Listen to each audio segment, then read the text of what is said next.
우리는 계속해서 로마서 말씀을 보고 있습니다. 3장까지의 말씀은 인간의 죄를 드러내고 있는 말씀이라고 할 수가 있습니다. 그 중에 지난주와 오늘의 말씀은 율법 안에 있는 유대인들의 죄, 곧 믿음 안에 있는 우리의 죄를 고발하고 있는 본문이 바로 오늘 본문, 또 지난주의 본문이라고 할 수가 있습니다. 율법을 받은 책임 있는 유대인들은 그 율법의 껍데기만을 지키고 자신들이 마치 특권층인 양 판단하고 정죄하는 죄를 서슴지 않았습니다. 더 나아가 그 죄에 대해서 지난주에도 말씀드렸지만 고집을 피우고 돌이키지 않는 것이 가장 큰 문제라고 했죠.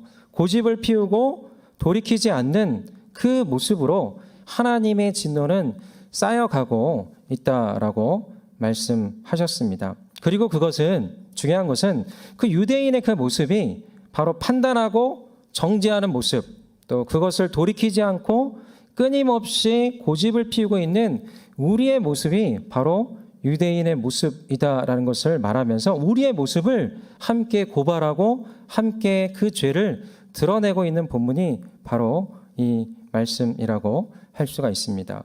오늘은 이 참된 믿음의 사람들이 어떠해야 하는지를 더욱 강력하게 말을 하고 있는데요. 그것을 말하기 전에 우리 내면 안에 주신 양심에 대해서 함께 말씀하고 있는 본문이 나오고 있습니다. 우리 14절, 15절 말씀 함께 읽도록 하겠습니다. 시작.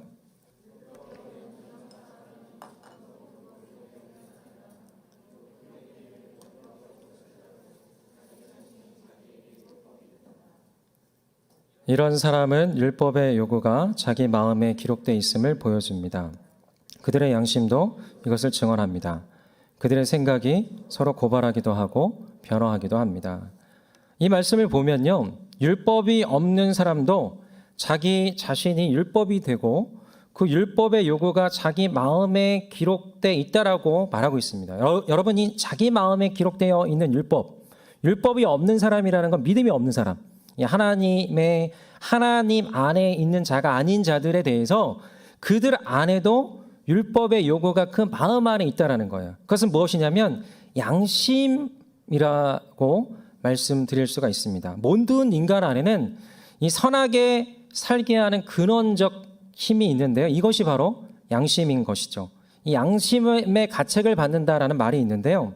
이게 바로 무의식에서 나오는 선한 마음을 말하고 있는 것입니다. 인간 안에는 누군가에게 배우지도 않았는데 이 옳고 그름을 가리는 기본적인 선한 기준이 있는 것입니다. 만약 내가 거짓말을 하면, 또 만약 내가 나쁜 말을 하면, 또 누군가에게 지나친 폭언과 폭력을 행사를 한다면, 또 어린이들을 학대하거나 부모나 노인들에게 무례하고 함부로 대한다면 우리 마음이 꺼리끼는 것이죠. 만약에 그런 누군가를 보면 저 사람 너무 나쁘다라는 그런 생각과 마음이 우리의 마음 가운데 있게 된다라는 것이죠. 이것은 뭐냐면 배운 것이 아니라 우리는 그렇게 창조되었고 또 인간 안에 내재되어 있는 하나님의 형상을 닮은 인간적인 극히 선한 양심이 우리 가운데, 또 믿지 않는 많은 사람들 가운데 인간 안에 내재되어 있는 그 모습이라고 할 수가 있습니다. 여러분, 이것이 바로 인간은 자연 발생적 동물이다, 우연히 진화되었다, 그거에서 나온 단순한 동물, 진화했다, 이런 현재 통용되는 세상적 사조로는 설명할 수 없는 것입니다. 바로 인간 안에 담겨진 하나님의 인격인 이 양심이 곧 우리 주 하나님께서 인간을, 이 세상을 창조하셨다라는 것들을 보여주는 증거라고 할 수가 있습니다. 여러분, 그런데 이 말씀을 여기서 주는 건 뭐냐면, 말씀이 없는 이들도 이 선한 양심이 있어서 옳은 일을 하고 선을 실천한다라는 거예요. 선악의 기준을 판별한다라는 것이죠. 어찌 보면 우리가 믿는 사람도 있는데 믿는 사람보다 더한 윤리의식이 있고 자기의 삶을 철저하게 지키는 이 세상의 사람들을 우리가 볼 수 있지 않습니까? 어찌 보면 저 사람은 진짜 우리 믿는 사람들을 부끄러게 한다, 굉장히 옳은 삶, 올바른 삶, 똑바른 삶을 살고 있다라고 여겨지는 그런 사람들도 있다라는 것이죠. 근데 이 말씀을 주는 건 뭐냐면, 유대인들아, 하나님의 말씀 안에 있는 사람들아, 예수님을 믿는 사람들아, 너희들의 삶 가운데 만약에 너희가 율법을 행하고 있지 않는다면 이 세상에 율법의 내면적 요구와 양심을 가지고 있는 사람들이 행동하고 있는 모습을 보면서 부끄러운 줄 알아야 한다라는 우리의 죄를 고발하고 있는 그 말씀이라고 할 수가 있습니다. 하지만요, 중요한 것은 이것을 기억을 해야 돼요. 뭐냐면 12절 말씀을 보면 우리 12절 말씀 함께 읽도록 하겠습니다. 시작. 죄 짓는 사람은 모두 율법 없이 멸망하고 율법 안에서 죄 짓는 사람은 모두 율법대로 심판을 받을 것입니다. 이 말씀은 뭐냐면 만약에 율법이 없는 사람, 이 선한 양심이 그래도 가지고 있는 인간 안에 내재되어 있는 양심대로 사는 누군가라고 할지라도 그 율법 없는 그 기준에 따라 망한다라는, 심판을 받는다라는 거예요. 율법이 있는 사람은 율법의 그 기준에 따라서 우리 모두가 다 그 율법의 기준을 알고 하나님의 뜻을 알고 있지만 그것을 우리가 충분히 따를 수가 있을까요? 100% 따를 수 있을까요? 그 모든 것들을 다 따를 수 있는 사람들은 우리 인간 안에는 없다라는 거예요. 이 말씀을 통해서 뭐냐면 따라하겠습니다. 인간은 죄인이다. 지난주에 말씀드렸죠. 저 사람도 죄인이고 나도 죄인이다라는 거예요. 이 인식과 이 내용을 이 말씀을 통해서 함께 보여주고 있는 것이죠. 그래서 이 말씀을 통해서 우리는 그냥 바로 연결해야 되는 거는 뭐냐면 그러기 때문에 누가 필요한 거죠? 그러기 때문에 따라하겠습니다. 그러기 때문에 인간이 죄인이기 때문에 우리 모두는 예수님의 보혈의 능력이 필요하다. 아멘. 인간이 완전해지려고 의로워지려고 하나님 없이 그렇게 살려고 해도 완벽한 선을 이룰 수가 없어요. 착한 사람, 법 없이도 살 것 같은 사람, 결국에는 그 사람도 완전한 선을 이룰 수 없는 사람이라는 것이죠. 우리도 역시요, 지금 예수님을 믿고 천국을 간다라고 하지만 나 때문에, 내가 믿었기 때문에 천국을 가는 것이 아니라 어떤 거죠? 내가 예수님을 믿었고 예수님의 보혈의 능력이, 그 보혈이 나를 덮었기 때문에 하나님을 만날 때, 하나님이 보실 때 내 죄가 가려진 거예요. 내 죄가 예수님에 의해서 가려졌기 때문에 내가 죄 없다 여겨주시는 거예요. 죄 없다 여겨주시고 죄를 덮어주셔서 내가 거기에서 의인이 됐다라고 말할 수 있는 거예요. 제가 여러분들이 계속 말씀드린 건 이 사실을 깨닫는 것이 우리 인생에서 가장 알아야 될 단 하나의 진리라고 말한다면 이 사실이라는 거예요. 내가 천국문에 이룰 수 없고 지금도 주님을 만날 수 없는데, 하나님을 경험할 수 없는데, 세상에 있는 많은 사람들은, 믿지 않는 사람들은 더 길이 없는데 나는 길을 알아. 길이요 진리요 생명 대신 누구죠? 우리 예수 그리스도를 알기 때문에, 그분의 십자가의 능력과 보혈의 능력으로 내가 믿기만 하면 그 보혈의 능력이 나를 덮기 때문에 나는 죄 없다 여겨지는 거고, 나는 의롭다 여겨지는 거고, 오직 믿음으로 말미암아 의롭게 의인이 되리라. 믿음으로 말미암아 우리가 의롭게 되었다라는 그 선포가, 이 내용이 이 말씀을 통해서 함께 보여준다라는 사실입니다. 저는 이 시간 다시 한번 여러분들이 예수 그리스도로 충만한 시간이 되기를 간절히 소망합니다. 예수님의 보혈의 능력이 얼마나 놀라운지를 깨닫는 시간이 되기를 소망합니다. 그분만이 길이요 진리요 생명임을 고백하는 시간이 되기를 소망합니다. 그럴 때 우리의 죄의 문제, 저 사람의 죄의 문제, 모든 인류의 죄의 문제가 다 해결이 되는 거예요. 여러분의 관계의 문제, 그 모든 문제가 이거 하나로 귀결될 수 있다라는 사실을 다시 한번 이 시간 믿음으로 지하시기를 간절히 소망합니다. 여러분, 저는 이 말씀 매 예배 때마다 들어가지 않습니까? 목사님 오늘 또 얘기한다, 또 얘기한다, 이렇게 말씀하시는 생각하시는 분들이 있을 수 있습니다. 저는 뭐냐면 이 말씀은 여러분 두고두고 우리의 영에 새겨야 되는 말씀이라는 거예요. 두고두고 우리의 영에 새겨야 되는 말씀이에요. 그래서 오늘도 예수님이 새롭게 우리 가운데 다가와야 된다는 거예요. 오늘도 내 죄의 문제가 발견하면 오늘 이 말씀이 또 여러분들의 죄를 고발하고 죄를 드러냅니다. 이러면 바로 예수님을 소환하는 거죠. 바로 예수님의 보혈의 능력이 다가오면 그 보혈의 능력이 너무나 크다, 놀랍다, 어메이징 그레이스의 고백이 우리 가운데 터져 나오게 되는 거죠. 그럴 때 우리의 삶이, 이 예배가 감격의 예배가 되는 거예요. 끝나고 돌아갈 때 다른 이런저런 얘기를 들어서가 아니라 예수로 다시 채워지는 시간이 되는 거예요. 성령님께서 우리 마음을 만지시며 새롭게 하신다라는 그 메시지는 뭐냐면 우리 안에 다시금 예수로 충만해지는 시간이 될 수 있게 된다는 것이죠. 이 시간 다시 한번 여러분들의 모든 심령이, 모든 영적인 모든 전 존재가 예수 그리스도로 채워지는 시간이 되기를 간절히 소망합니다. 돌아갈 때 완전히 새로운 예수로 충만한 그 마음으로 돌아가시는 시간이 될 것이라 믿습니다. 그런데 오늘 믿음의 사람들에게 또 도전하고 있는 것은 우리가 그렇게 그 믿음을 가지고 있지만 이 말씀을 통해서 우리가 제대로 살고 있지 않는 부분들을 하나하나 보여주고 있는데 우리 13절 말씀 함께 읽도록 하겠습니다. 시작.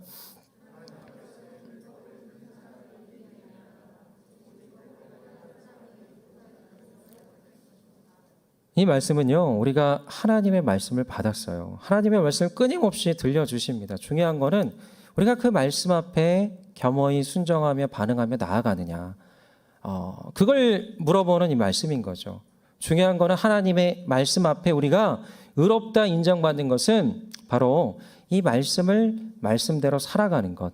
이 말씀대로 살아갈 때 우리가 의인임을 증거한다라는 거예요. 근데 이 말씀을 오해하지는 마십시오. 그러지 않는다고 내가 구원이 없다, 나에게 천국 못 간다, 이것이 아니라 내가 의인됨을 보여주는 증거로의 초청이에요.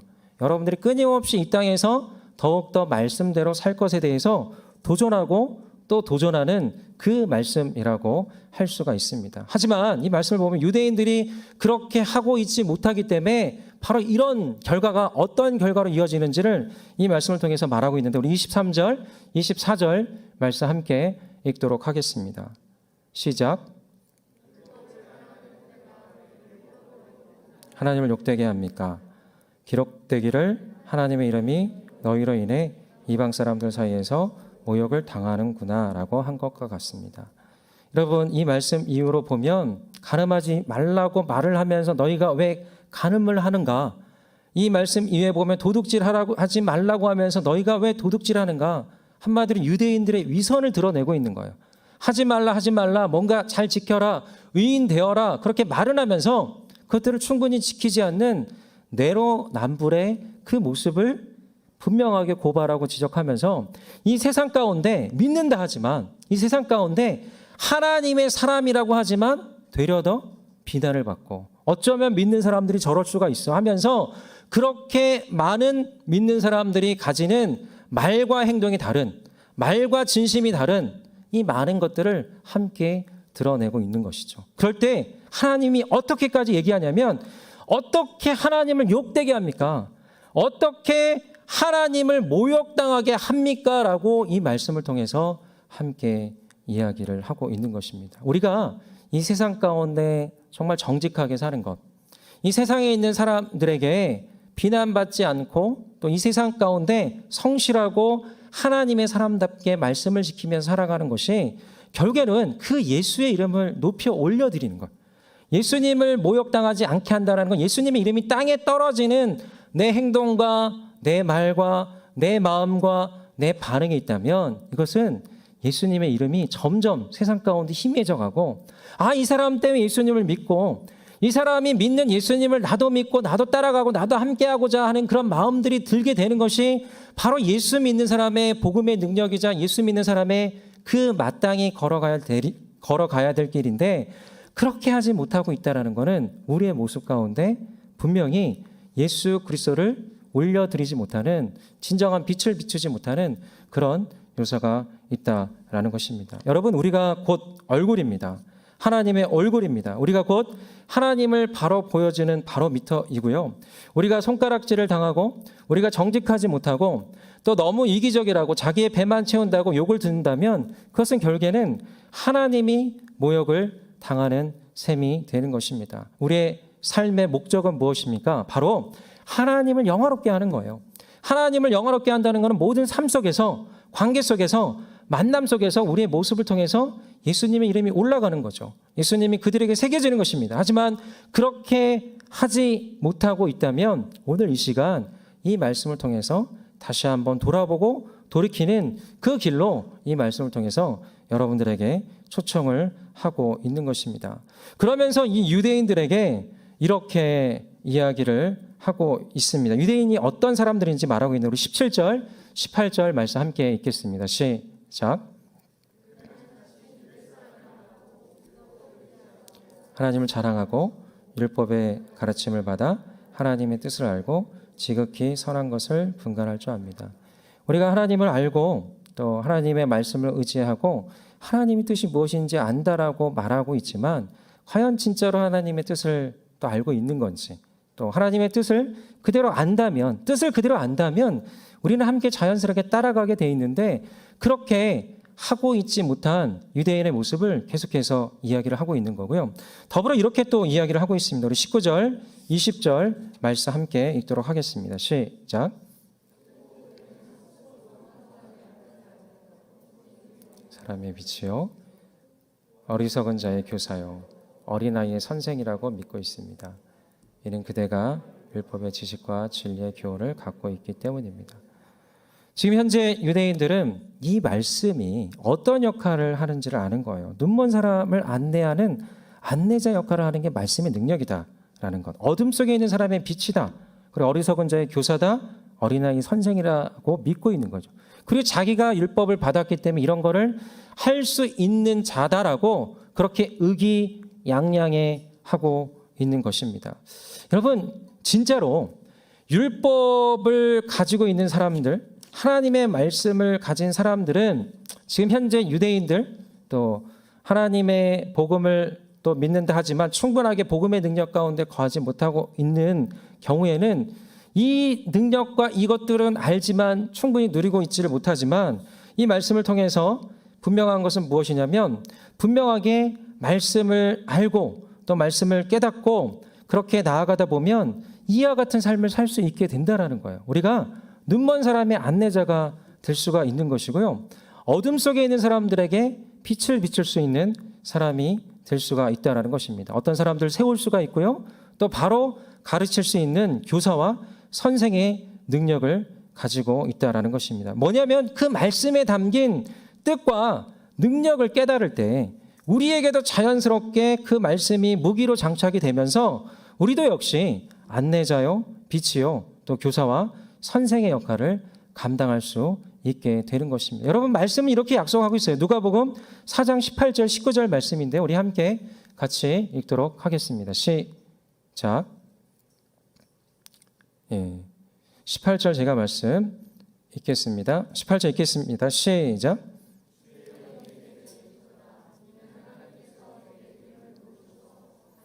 사람들에게 복음을 전파하도록 위해서다. 하나님께서는 포로된 사람들에게 자유를, 못 보는 사람들에게 다시 볼 수 있음을, 억눌린 사람들에게 해방을 선포하기 위해 나를 보내셨다. 주의 은혜의 해를 선포하도록 하기 위함이다. 네. 이렇게 말씀하셨습니다. 뭐냐면 우리 하나님의 사람들이 성령이 임하였을 때 이 못 보는 사람들을 보게 한다라고 하셨습니다. 포로되고 억눌린 사람들을 자유케 한다라고 약속하셨습니다. 여러분, 이것이 어둠에서 빛을 경험한다라는 것이고요. 한 명 한 명의 영혼이 선생의 돌봄으로 자라고 성장하고 성숙하게 된다라는 하나님의 사람들, 빛의 사람들, 말씀을 받은 사람들, 말씀을 성령의 조명 가운데 깨달은 사람들에게 주어지는 하나님의 특권이자 능력이라는 것입니다. 바로 이것을 말씀이신 예수 그리스도가 하신다라는 거고요. 내가 예수님과 연합한다면, 또 동행한다면 나도 역시 세상을 밝히는 빛이 되며 또 눈먼 사람들을 바른 방향으로 인도할 수 있는 안내자의 역할을 감당할 수 있게 된다라는 것입니다. 여러분, 지금 이 시대는 교회가 세상을 판단하고 정죄하고 있습니다. 교회가 세상을 판단하고 정죄하는 것이 아니라 세상이 교회를 판단하고 정죄하며 불신하고 있죠. 이 코로나를 지나면서 그러한 현상은 더욱더 심각해지고 있는데요. 이제는 자라나는 세대들도 더욱 학교 현장에서 믿는 친구들을 찾기가 어려워지고 있고, 또 직장에서도 예전보다 크리스찬이라고 하면 더 비난의 대상이 되어 가고 있습니다. 그러나 여러분, 제가 분명히 말씀을 드리는 것은 이 크리스찬들이 판단받고 정죄받는 세상이라 할지라도 여전히 이 말씀은 살았고 운동력이 있다는 거예요. 여전히 성령 하나님은 많은 하나님의 사람들을 일으켜서 진정한 눈먼 사람의 안내자요, 또 어둠 속의 빛의 통로요, 교사와 선생으로 하고 있는 일들이 일어나고 있다라는 것입니다. 여러분, 저희 아들이 다니는 초등학교 1학년의 어떤 담임 중에 너무 좋은 선생님이 있다라는 입소문이 있어요. 이 자신의 자녀가 그분의 반에 배정되기를 간절히 바란다라고 합니다. 그래서 알고 봤더니 그분이 바로 옆 동네 옆에 있는 교회의 집사님이셨고, 그분이 아이들을 사랑과 권위로 교육하고 또 아이들 한 명 한 명을 굉장히 진정성 있게 대하면서 잘 가르친다라고 합니다. 그래서 이 많은 아이들이 자연스럽게 억지로 끌어가는 게 아니라 이 담임이기 때문에 끌어가는 게 아니라 자연스럽게 그분이 다니는 교회로 따라 나가게 되고 있다라고 합니다. 여러분, 이와 같은 모습이 빛의 모습, 안내자의 모습이 아닐까요? 소년원에 있는 어떤 상담 교사로 있는 우리 공동체 성도님이 계시는데요. 다른 분들은 적당히 자신의 역할을 감당하고 있지만 그 성도님은 이 맡겨진 반 아이들이 한 10명 정도 되는데 그 아이들의 아픔에 공감하며 함께 울고 격려하고 있다라고 합니다. 이 또한 소년원 전체로 오는 생명의 삶 책자가 있는데 아무도 안 가져가니까 그걸 한꺼번에 가져와서 아이들에게 주면서 함께 말씀으로 양육하고 말씀으로 세우려고 하는 그 역할들을 하나하나 하고 있다라고 합니다. 여러분, 이것이 바로 빛의 모습, 안내자의 모습이 아닐까요? 자신도 세상에 치이고 또 과중한 업무로 쉬고 싶은 대로 돼도 이 안에서, 이 공동체 안에서 순장으로서의 책임감과 또 영혼에 대한 사명감으로 묵묵히 그 자리를 지키는 또 순원들을 또 안내하고 또 인도하는 우리 순장님들이 또 이곳에 있는 빛이요 또 안내자가 아닐까 싶습니다. 여러분, 이 시대의 청년들의 아픔과 이 시대적 눌림에 공감하며 그 아픔을 조금이라도 나눠지고 격려하고 세우기 위해서 쉽지 않은 상황에서 이렇게 멘토로의 부르심에 기꺼이 순종하며 오늘 이 자리에 함께 하신 우리 멘토님들 역시 여러분의 우리의 안내자요 빛의 통로가 아닐까 싶습니다. 저는 여러분들 그 자리에 있어 주셔서 또 그 자리에 안내자로서 또 빛의 통로로서 교사와 선생으로서 또 기꺼이 섬겨주셔서 너무나도 감사합니다. 우리 MC단들도 이 자리에 함께 예배하는 모든 분들도 여러분 세상 가운데서 그렇게 치열하게 하나님의 사람들로서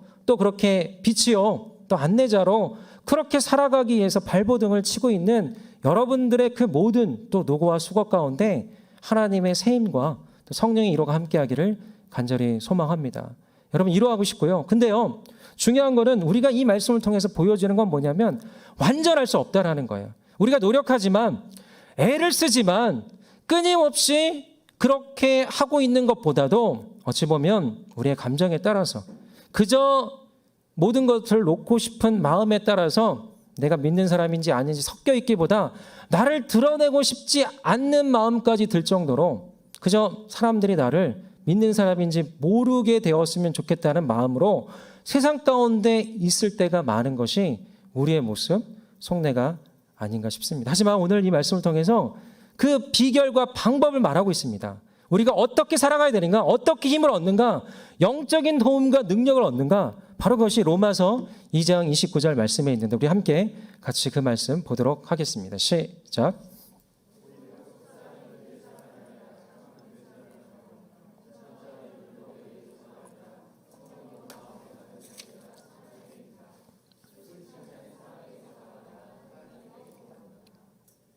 네. 여러분, 이 말씀은 진정한 할례자가 누구냐, 유대인들이 진짜 믿는 사람이 누구냐, 할례 받은 사람이다 이렇게 이야기를 합니다. 하지만 할례 받지 않은 사람이 할례 받은 사람보다 더 할 수 있다라고 말하면서 중요한 거는 이걸 이야기하는 거예요. 우리 모두에게 솔루션을 제공하는 말씀이 바로 이 말씀이라고 있는, 다시 한번 보여주시겠습니까? 할례라는 거는 어디에다 한다라는 거죠? 바로 마음에 한다라는 거예요. 어디에다 한다고요? 마음에 한다라는 거. 그리고 무엇을 통해서 받는 거죠?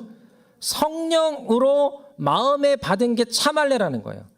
여러분, 이 자리에 있는 모든 이들, 내가 어떻게 살 것인가? 이 세상 가운데 어떻게 크리스천으로 살 것인가? 하나님의 사람으로 살 것인가? 이 가운데 중요한 거는 내가 크리스천이라고 밝히고 억지로 노력하면 애를 쓴 이것이 중요한 게 아니라 여러분들의 그 마음밭을 바꾸시는 마음의 할례를 일으키시는 성령 하나님의 능력으로 여러분의 마음밭이, 마음 표피가 벗겨지고 또 마음에 있는 자기 의가 벗겨지고 자기 교만이 벗겨지고 자기 죄성이 벗겨지고 나에 대한 많은 것들이 벗겨지면서 그게 할례잖아요.